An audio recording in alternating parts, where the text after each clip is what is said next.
Hi guys, I just wanted to share with you what I've done with my Suzuki.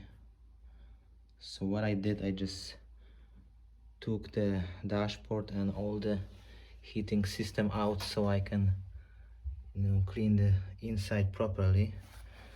And I wanted to check and for the rust. It doesn't look that bad. I got some spot here, but it's not that bad. We can fix it. So yeah.